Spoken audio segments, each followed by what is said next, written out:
El Espíritu de Dios está en este lugar. El Espíritu de Dios se mueve en este lugar. Está aquí para consolar, está aquí para liberar, está aquí para guiar. El Espíritu de Dios está aquí. Muévete en mí, muévete en mí. Toca mi mente y mi corazón, llena mi vida de tu amor. Muévete en mí, Santo Espíritu, muévete en mí. Muévete en mí, muévete en mí. Toca mi mente, mi corazón, llena mi vida de tu amor. Muévete en mí, Santo Espíritu, muévete en mí. Muévete en mí, Santo Espíritu, muévete en mí. Bueno, siempre os digo que siempre comenzamos todas las reuniones invocando al Espíritu Santo, porque en nada se parece. Cualquier cosa que hagamos, si la hacemos desde nosotros, desde nuestras propias fuerzas, así la hacemos invocando al Espíritu Santo y diciendo al Señor: sé tú en mí para que yo sea tú para los demás, ¿no? En este caso, para que el Señor hable a través de mí lo que tengo preparado. Y lo que dice la canción, ¿no? Muévete en mí, ¿no? Muévete en mí, ¿no? Pero sé tú, para que no sea yo quien hable, sino que sea el Espíritu Santo. Y para que no seáis vosotros quienes escuchéis, sino el Espíritu Santo en vosotros, que os haga escuchar y sacar la esencia, que para uno será una cosa y para otro será otra. Pero siempre será bonita si lo hacemos desde el Espíritu Santo. Hoy os quería hablar de una cosa muy importante y muy bonita. Sobre todo es bonita. Bueno, primero, la Pascua ya ha pasado, ¿no? Ya ha pasado el día de la resurrección del Señor. Ya ha pasado la Pascua de Resurrección. Ha pasado la octava de Pascua. Estamos ya, digamos, en la cincuentena pascual, que son estos días que ya sabemos que nos llevan hasta el día de Pentecostés, que es el día del nacimiento de la Iglesia. Es el día que el Espíritu Santo fundó la Iglesia, por lo tanto será el día de nuestro cumpleaños, ¿no? Porque nosotros somos Iglesia, como ya sabemos. Entonces, ha pasado un poco como un tren toda esta Semana Santa que hemos tenido tan movida, todos estos días de la octava de Pascua, que hemos dicho que todos los días de la octava de Pascua eran domingos de resurrección, y ahora hay un peligro.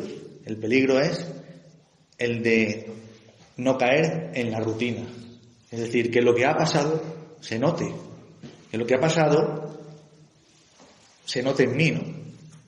Eso es como el que entra en la parábola de la lluvia fina, ¿no? La lluvia fina cae, pero si tú estás con un chubasquero, pues la lluvia fina, por muy fina que sea y por muy constante y por mucho que esté cayendo, al final tú no te mojas. Pero si tú te quitas el chubasquero, te empapas, ¿no? Entonces queda en ti algo, y eso es de lo que se trata, ¿no? De que no entre en nosotros otra vez la rutina, para que empecemos a vivir esa octava de Pascua todos los días de nuestra vida, ¿no? Entonces, hoy quería comentaros y enseñaros una cosa muy bonita, que es la conocida, la llamada Carta a Diogneto. Carta a Diogneto. No sé si vosotros la conocéis, ¿alguno? ¿Conocéis la Carta a Diogneto? ¿No? El hijo de No, la Carta a Diogneto es un personaje desconocido, no se sabe quién es. Es una carta fechada en el siglo II, a finales del siglo II, y está, digamos, englobada dentro de lo que se llama literatura apologética. La apologética, ¿sabéis lo que es? Los escritos, digamos, que defienden nuestra fe, ¿no? Es decir, es una defensa de nuestra fe, ¿no? Es una defensa racional, en este caso también es literaria, teológica, poética, que digamos que da sentido, da razón de nuestra fe, ¿no? Es un poco por qué hacemos lo que hacemos, por qué somos quienes somos, y que esto no es un invento de nadie, sino que tiene una razón, ¿no? Esa es la apologética, ¿no? Dar razón de nuestra fe, ¿no? Esta carta a Diosneto es una carta real. Diosneto fue un personaje que no se sabe muy bien quién fue, pero la carta es una carta real que se perdió hace un siglo, porque en la guerra franco-prusiana hubo un incendio motivo de la guerra en la biblioteca de Estrasburgo. Y entonces esa carta, que era un documento pues de un valor incalculable, porque ya os digo que era más o menos del año 180 de nuestra era, es decir, del siglo de finales del siglo II, es decir, que muy cercana a la época de los primeros apóstoles y, digamos, del nacimiento de la Iglesia, ¿no?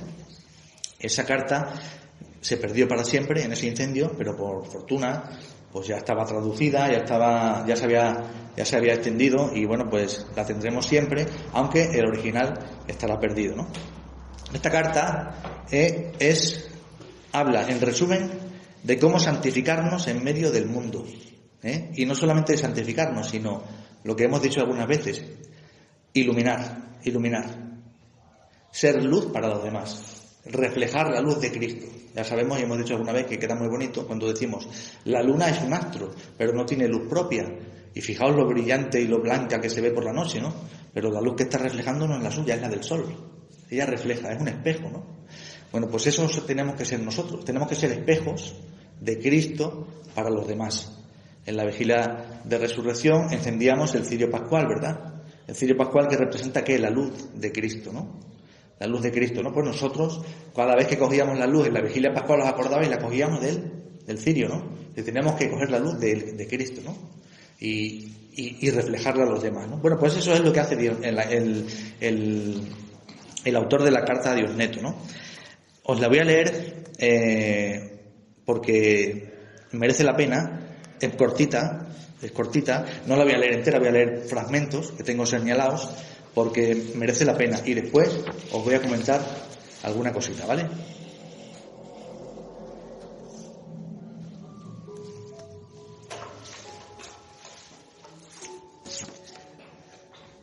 La carta dice así: mira no solo con tus ojos, sino también con tu inteligencia cuál es la realidad y aún la apariencia de esos que vosotros creéis y decís ser dioses. Uno es de piedra, como la que pisamos. Otro es un pedazo de bronce, no mejor que el que se emplea en los cacharros de nuestro uso ordinario. Otro es de madera, que a lo mejor está ya podrida. Otro es de plata y necesita un guardia para que no nos lo roben. Otro es de hierro y el orín lo corrompe. Otro es de arcilla, la que se emplea para los utensilios más viles. ¿No están todos hechos de materia corruptible? ¿No son todos ellos cosas sordas, ciegas, inanimadas, insensibles? Esto es lo que vosotros llamáis dioses, y a ellos os esclavizáis. ¿Por eso aborrecéis a los cristianos? ¿Porque no creen que esos sean dioses? Los judíos, en cuanto se abstienen de la idolatría y adoran a un solo Dios, piensan rectamente, pero se equivocan al querer tributarle un culto idolátrico, al presentar sus ofrendas como si Dios tuviera necesidad de ellas. Porque el que hizo el cielo y la tierra no tiene necesidad absolutamente de nada. No es necesario de los escrúpulos con respecto a los alimentos, la superstición en lo referente al sábado, el gloriarse en la circuncisión o en los ayunos. ¿Cuánta razón tienen los cristianos para apartarse de las muchas observaciones y del orgullo de los judíos? Los cristianos No se distinguen de los demás hombres ni por su tierra, ni por su lengua, ni por sus costumbres. En efecto, en lugar alguno establecen ciudades exclusivas suyas, sino que habitando en las ciudades griegas o bárbaras, según a cada uno le cupo en suerte, y siguiendo los usos de cada región, se muestran viviendo un tenor de vida admirable y extraordinario. Habitan en sus propias patrias, pero como extranjeros. Toda tierra extraña les es patria, y toda patria les es extraña. Se casan como todos y engendran hijos, pero no abandonan a los no nacidos. Ponen la mesa en común, pero no el lecho. Viven en la carne, pero no viven según la carne. Están sobre la tierra, pero su ciudadanía es la del cielo. Aman a todos y todos los persiguen. Son llevados a la muerte y con ello reciben la vida. Son pobres y enriquecen a muchos. Les falta todo, pero les sobra todo. Son deshonrados, pero se glorían en la misma deshonra. Son calumniados y en ello son justificados. Se los insulta y ellos bendicen. Se los injuria y ellos dan honor. Hacen el bien y son castigados como malvados. Ante la pena de muerte se alegran como si se les diera la vida. Los judíos les declaran la guerra como a extranjeros y los griegos les persiguen. Pero los mismos que les odian no pueden decir los motivos de su odio. Para decirlo con brevedad, lo que es el alma en el cuerpo, esos son los cristianos en el mundo. El alma habita ciertamente en el cuerpo, pero no es del cuerpo. Y los cristianos habitan el mundo, pero no son del mundo. El alma está aprisionada en el cuerpo, pero es la que mantiene la cohesión del cuerpo. Y los cristianos están detenidos en el mundo como en una prisión, pero son los que mantienen la cohesión del mundo. Los cristianos tienen su alojamiento en lo corruptible mientras esperan la inmortalidad en los cielos. Los cristianos, castigados de muerte todos los días, no hacen sino aumentar. Porque lo que ellos tienen por tradición no es invención humana. Por el contrario, el creador de todas las cosas y Dios invisible, Él mismo hizo venir de los cielos su verdad y su palabra santa e incomprensible, haciéndola morar entre los hombres y estableciéndola en sus corazones. No envió a un servidor, a un ángel, sino al mismo artífice y creador del universo. Ahora bien, ¿lo envió como alguno de los hombres podría pensar para ejercer una tiranía y para infundir terror y espanto? Ciertamente no, sino que lo hizo con bondad y mansedumbre, como Salvador, para persuadir, no para violentar, ya que no se da en Dios la violencia. Lo envió para invitar, no para perseguir, para amar, no para juzgar. Parecía que no se cuidaba ni se preocupaba de nosotros. Pero después que lo reveló por medio de su Hijo, nos lo dio todo de una vez. Iba preparando el tiempo para que, indignos de la vida como éramos, fuéramos ahora hechos dignos de ella.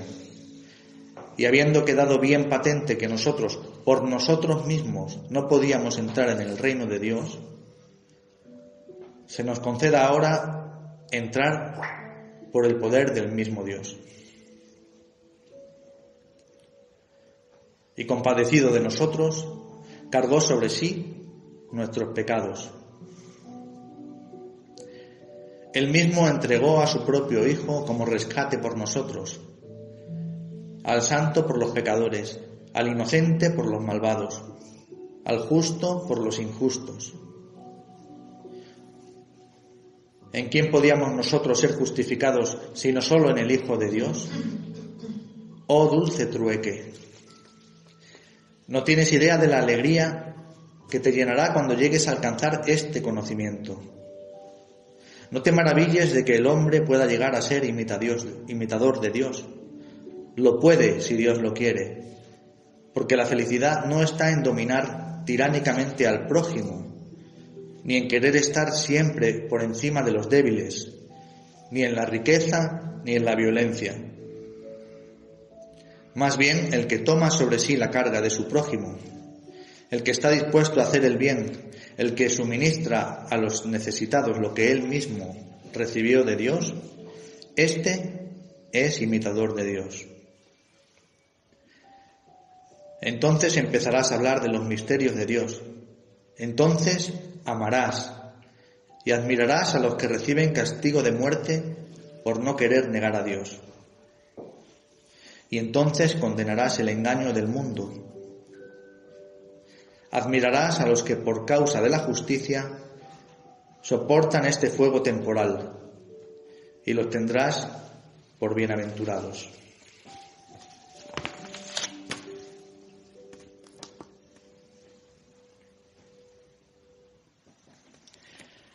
Bueno, pues como hemos visto, este es un fragmento de la carta a Diosneto. La carta a Diosneto es más extensa, como veis es muy bonita, y está diciendo ni más ni menos que cómo era la vida de los primeros cristianos. Y claro, uno lee cómo era la vida de los primeros cristianos y automáticamente viene la comparación, ¿no?, con la vida de los cristianos de ahora, ¿no? Y bueno, no hace falta ser muy perspicaz para darnos cuenta de que el cristianismo que nosotros vivimos ahora no se parece en mucho a este, ¿no? Ciertamente las circunstancias han cambiado, ¿no? Pero aunque las circunstancias hayan cambiado, aunque hoy día no estemos perseguidos de aquella manera, porque sí lo estamos de otra, ¿no? Hay una clave de comprensión de este texto que es tan válida ahora como lo era en tiempos de este tal Diosneto, ¿no? Y es la elección que todo cristiano tiene que hacer, la elección vital de su vida, ¿no? Dios o el mundo o Dios. Y aunque parece que sabéis lo que es una disyuntiva, la disyuntiva es o lo uno o lo otro. Y si elijo una cosa, la disyuntiva me está diciendo que automáticamente tengo que rechazar la otra, ¿no? Pues aquí se da una cosa muy curiosa, que claro, no se puede dar más que con las cosas de Dios. La matemática y la lógica te dice que si A es igual a B, pues entonces B es igual a A, ¿no? Esa es la lógica, ¿no? Pues Dios, con la disyuntiva de Dios o el mundo, ha roto esa lógica. Y si A es igual a B, B es distinto de A. Y me explico. Dios es compatible con el mundo, pero el mundo no es compatible con Dios. El mundo, tal y como nosotros lo vemos, lo vivimos, nos movemos en él, actuamos, no es incompatible con Dios, ¿no? El mundo es prisa, el mundo es violencia, el mundo es agobio, el mundo es atasco, el mundo es disfrutar, el mundo es superficial. Y entonces Dios nos está diciendo, elige bien como eligieron aquellos cristianos, porque si eliges el mundo, que es lo que nos pasa a la mayoría, ¿no? Que sin darnos cuenta, lo que os decía al principio, la rutina. Venimos encendidos con una fuerza de la Pascua y de repente nos vamos apagando y llega un momento en que cuando menos lo esperemos, la rutina nos ha invadido. Es nuestra peor enemiga, la rutina, y nos ha apagado el espíritu. Y entonces elegimos el mundo y nos damos cuenta de que a Dios siempre se puede volver. Pero también lo que nos dice Dios es que si me eliges a mí, estás eligiendo el mundo, porque tú quieres hacer bien las cosas del mundo, quieres llevar bien las cosas en tu trabajo, en tu familia, en tu relación, en tus amistades, en tus proyectos, en tu vida, en todo. Hazlo todo desde Dios y te darás cuenta de que Dios no es incompatible con el mundo. Por el contrario, tú quieres hacerlo todo desde tus propias fuerzas, sin contar con Dios. Tú quieres estar metida en el mundo y hacer lo que haces siempre, disfrutar, reír, y a Dios lo tienes ahí un poco arrinconado, nada más que para los domingos, porque hay que ir a misa y de vez en cuando, pues cuando se presenta alguna circunstancia, pues sí, puedes volver a Dios, pero te darás cuenta de que los pesos del mundo los estás llevando tú desde ti mismo, y eso te va a agobiar, y eso te va a hacer que te canses y que y ahí vienen pues los fracasos, las depresiones, los no sé si me entendéis, el estar cansado de la vida, el estar hastiado, que se dice, ¿no? El pensar en que ya nada tiene sentido, pensar en que todo esto, si lo sé, casi mejor que Dios no me hubiera creado, ¿no? Hay circunstancias muy, muy duras en la vida, ¿no? Y Dios nos dice, hazlo todo desde mí y te irá mejor. Con Cristo, todo. Sin Cristo, nada. Cuando yo estuve en Perú, por allí por el año 2014, y luego también más tarde, había un sacerdote, Antonio Aransay, agustino, Recoleto, que todas las Eucaristías empezaba con Cristo y todo el pueblo decía todo, sin Cristo y todo el pueblo decía nada, y eso era como una ejaculatoria que todo el mundo ya se la sabía de memoria. Era una manera de recordarle a la gente que no trates de llevar tu vida con tus propios medios, que Dios te ha dado las mejores herramientas, úsalas, y lo que te está diciendo es lo que os he dicho antes: A es igual a B, pero B no es igual a A. ¿Quieres llevar bien tus proyectos vitales de vida, tus proyectos de trabajo, de matrimonio? Hazlo desde el Señor, hazlo desde Cristo. Y te darás cuenta de que vas a tener tiempo para todo y además todo va a ir distinto. No tiene por qué ir bien, porque ya sabemos que el Señor no nos quita los males.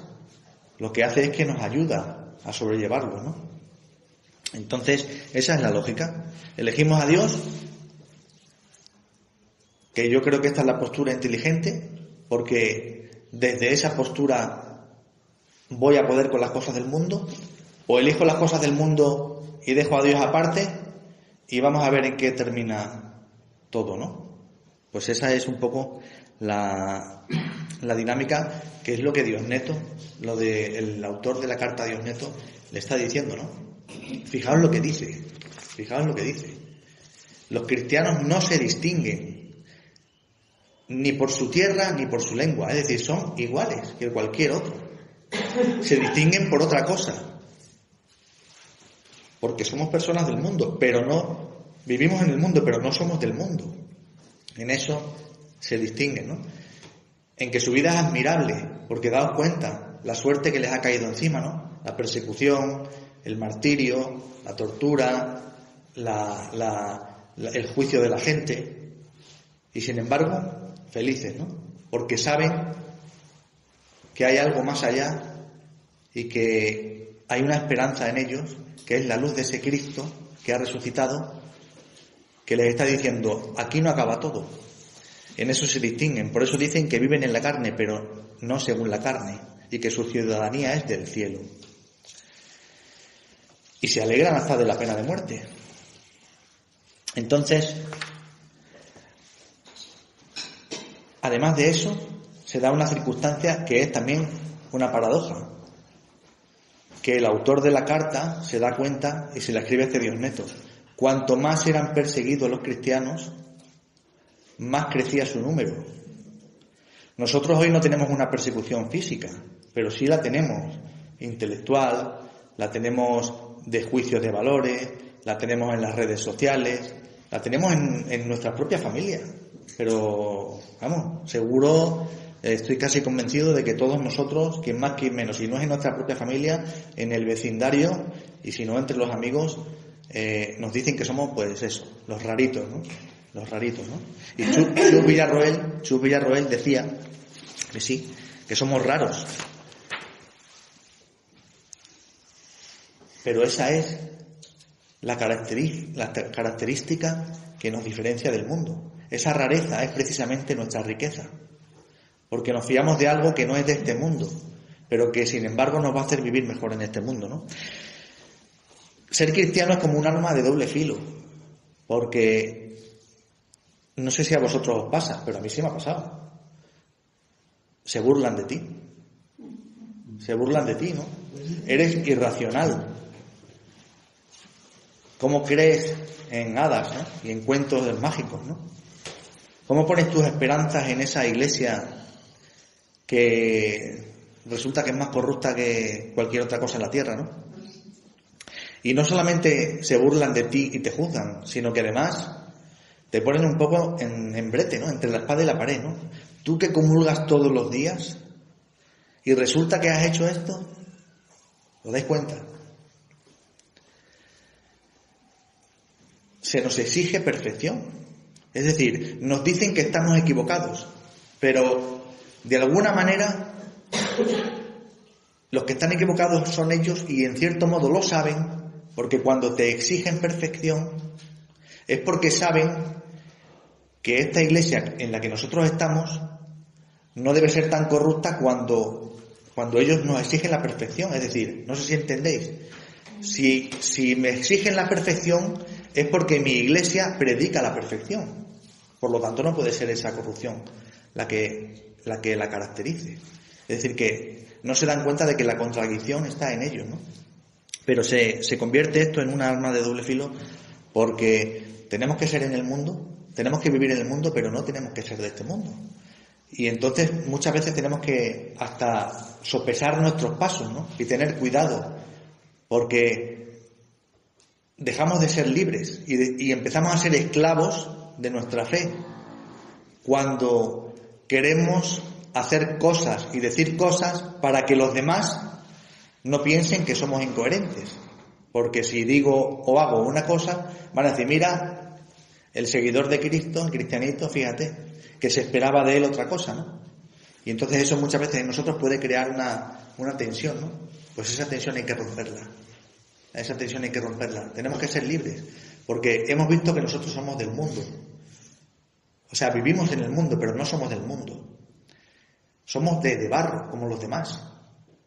Tenemos derecho a cometer los mismos errores que cualquiera, pero vamos, tenemos exactamente el mismo derecho. Ni un ápice menos de derecho que la persona más atea del mundo. Así que tranquilos.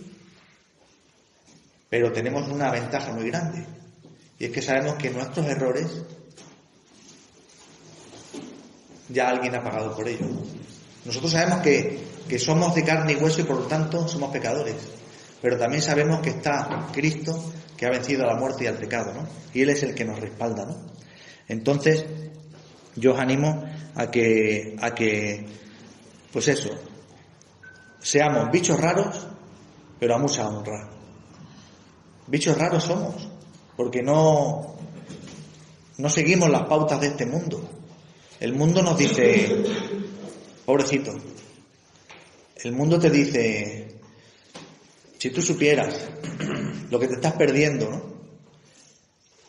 Y nosotros por dentro decimos, y si supieras tú lo que te estás perdiendo tú, ¿no? Entonces, ánimo, y como los cristianos de los que habla esta carta a Diosneto, cuanto más se burlen de nosotros, cuanto más se rían, cuanto más nos pongan en esa tensión de querer exigir de nosotros que seamos perfectos y cuando no lo consigamos parece que hemos defraudado al mundo. Nada de eso, nada de eso. Sabemos que somos cristianos y ser cristianos ya hemos visto que no nos diferencia en nada, ni en la patria ni en la forma de vivir. Dice, los cristianos tienen hijos como cualquiera, se casan como cualquiera, pero hay algo que los diferencia, ¿no? Y lo que les diferencia es esa fe en Cristo Jesús resucitado, ¿no? Que era un escándalo en aquella época, ¿no? Hablar de resurrección. Y hoy ya, para terminar, me quiero ser muy breve, solo quería que conocierais esta carta de Diosneto para que nos dé un poco, nos vuelva a reencender esa llama de la esperanza que nos tiene que dar Jesús resucitado, que hemos vivido el domingo de resurrección, para que no se apague, para que pensemos en esta carta de Diosneto que os pasaré, para que la leáis y la meditéis cuando podáis. Se lee muy rápidamente porque ya he visto que es cortita, y para que la meditéis y como yo he hecho, la subrayéis y saquéis algunas frases y os deis cuenta de que nosotros tenemos que vivir en el siglo XXI como estos cristianos vivían en el siglo II. Es decir, que estos 19 siglos que nos separan parezcan un día, con las diferencias obvias que hay entre aquella época y esta, ¿no? Pero en cuanto a la esencia de la persecución y a la esencia de mi forma de vivir mi cristianismo, es la misma, ¿no? Es la misma. Hoy el hombre no es un mártir de sangre como lo era en aquella época. Hoy el martirio es de otra forma. Es un martirio intelectual, es un martirio moral, es un martirio humano. Es decir, nosotros muchas veces nos sacrifican, ¿no? Cuando nos dicen estas cosas, ¿no? Cuando nos insultan, cuando se burlan de nosotros, cuando lo vemos en todos los sitios. Hay que tener respeto con todo, con todas las ideologías hay que tener respeto, menos con el cristianismo. El cristianismo parece que está fuera de toda legislación, ¿no?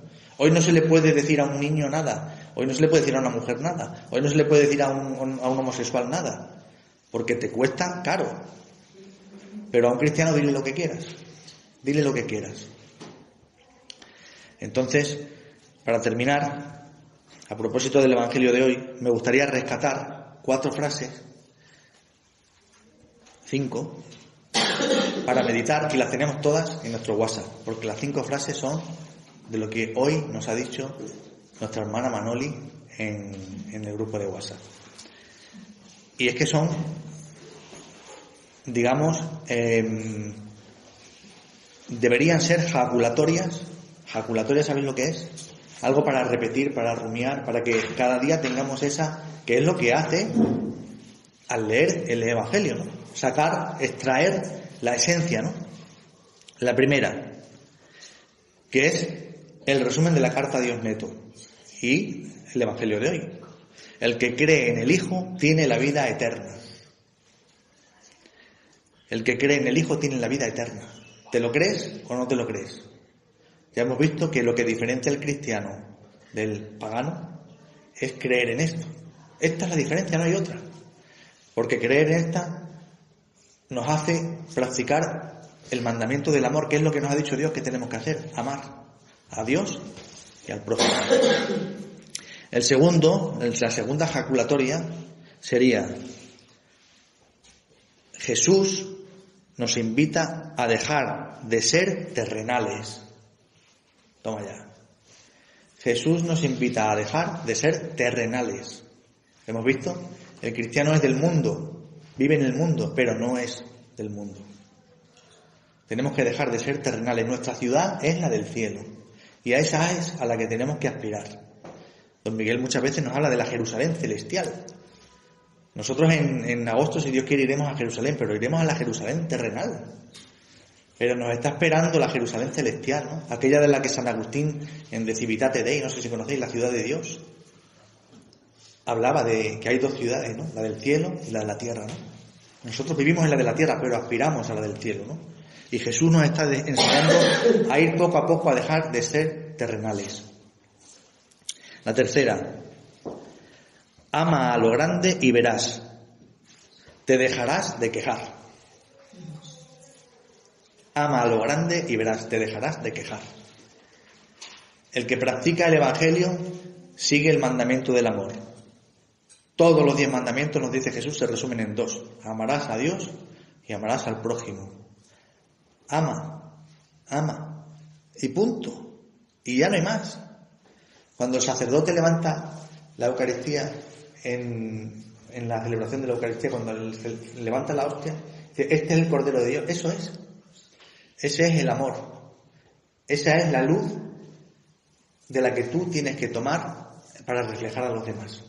Ama. Y te dejarás de quejar. ¿Qué quiere decir? Que cuando tú reflejas la luz de Dios a los demás, al final también tú estás reflejando esa luz y también tú te estás beneficiando de ella. Y te va a servir para que tu vida deje de ser un quejido, un lamento, ¿no? Hemos dicho que el Señor no nos quita las pruebas, nos ayuda a superarlas, nos da la fuerza. El Espíritu Santo nos alienta, nos da la fuerza, pero no te quita la tentación ni te quita la prueba como si fuera un arte de magia, ¿no? No, porque te va a hacer crecer. Porque el hombre siempre crece ante la adversidad. Nunca se da el caso de que el hombre crezca ante los éxitos. Al contrario, los éxitos siempre suelen ser un obstáculo en el crecimiento del hombre. No quiere decir que tengamos que ir por la vida fracasando en todo. Pero lo que quiero deciros es que los éxitos pueden muchas veces hacernos soberbios, ¿no? Creernos que todo lo hacemos desde nuestras propias fuerzas. Mira qué bueno soy, mira qué guapo, mira qué lindo, mira qué bueno, ¿no? Los fracasos, que son lo que no gusta a nadie, son de aquellos de los que sacamos la lectura, ¿no? Y sacando la lectura del fracaso al final conseguimos el éxito, ¿no? Entonces ama y te dejarás de quejar. ¿Te lo crees? Otra ejaculatoria, la cuarta, y ya termino, porque la semana pasada me pasé un poco. Escuchando, entenderemos. Escuchando, entenderemos. Eso es obvio, ¿no? No podemos entender si no escuchamos, pero hay una segunda lectura ahí, ¿no? ¿Escuchando a quién? Escuchando la palabra, ¿no? Escuchando la palabra de Dios y practicando el Evangelio entenderemos nuestra vida, entenderemos el mundo, entenderemos las cosas de Dios. No vamos a entenderlo todo, porque somos limitados. Descartes decía, daría todo lo que sé por la mitad de lo que desconozco. Y saldría ganando. Entonces nosotros no tenemos que venir al mundo para entenderlo todo, sino para entender lo importante. Y lo importante es el Evangelio, porque lo importante es Jesús. Pero, ¿cómo voy a ser amigo de Jesús si no lo conozco? El Evangelio es la palabra, y la palabra está lanzada para ser escuchada. La palabra, decía San Juan de la Cruz, es un poco de aliento herido. La palabra sale, y si no hay quien la escuche, se pierde, irrecuperable.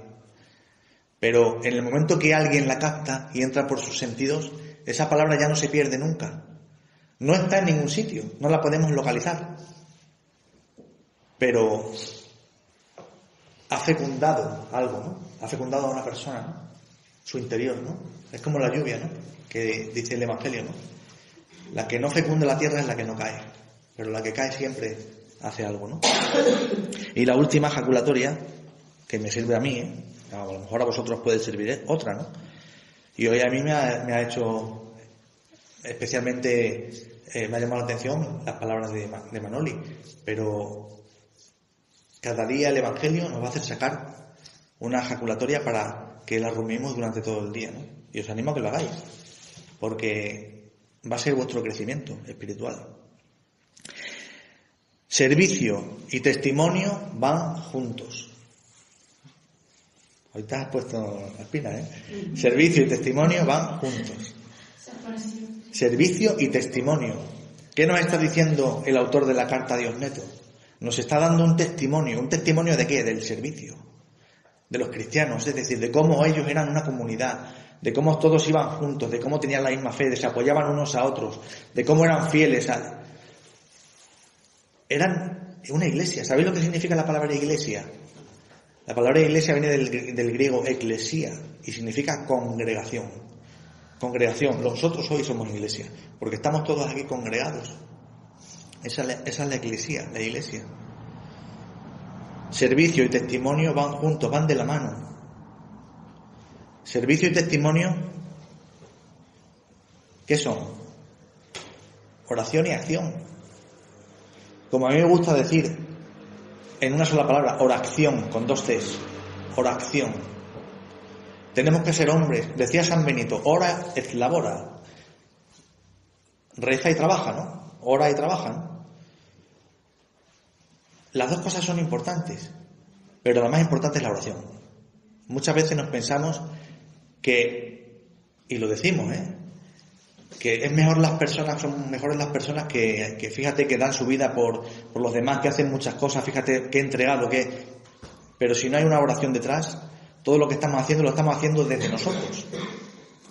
Y si hay una oración detrás, lo estamos haciendo con el fundamento último que es Jesucristo, que es el motor que me hace a mí entregarme a los demás, ¿no? Entonces, ora y labora, sí, ora y acción, ¿no? Oración, pero sobre todo la oración. La oración son las pilas, es la energía de tu corazón. Si tu corazón está cargado, vas a poder hacer muchas cosas. Pero si las pilas de tu corazón están vacías, a lo mejor puedes hacer muchas cosas, pero con desgana, con desidia y con mala gana, ¿no? Entonces, oración, no olvides nunca esa palabra, ¿no? Servicio y testimonio van juntos. Tenemos que ser como los cristianos de los que hablaba Dios Neto. Hombres y mujeres que demos un servicio al mundo y lo cambiemos. Ya hemos visto que nosotros somos la sal y la luz. La sal para dar sabor y la luz para iluminar. La sal para dar sabor a los demás, para cambiar el mundo. Es que nosotros tenemos que cambiar el mundo. Y la luz para decirle a los demás, no te caigas, pero también para yo no caerme, ¿no? Si apagamos la luz, se acabó todo, ¿no? Entonces, alguien tiene que ser luz, ¿no? Alguien tiene que reflejar la luz de Cristo. Pues eso lo hacían muy bien estos cristianos de los que nos hablaba Dios Neto. Y eso lo tenemos que hacer nosotros, todos y cada uno de los días de nuestra vida. Y para ello tenemos la mejor ayuda, que es la ayuda del Espíritu Santo. Entonces siempre os recomiendo lo mismo. Nunca hacer nada sin invocar antes al Espíritu Santo. Desde la tortilla de patatas hasta la misión en Perú por 6 meses que vamos a hacer para que salga todo bien. Es decir, de lo más pequeño a lo más grande. Que le digamos al Señor, Señor, quiero ser sal, quiero ser luz y sobre todo quiero fiarme de ti y que seas tú en mí para que yo sea tú para los demás. Y eso solamente lo puedo hacer con tu Espíritu Santo.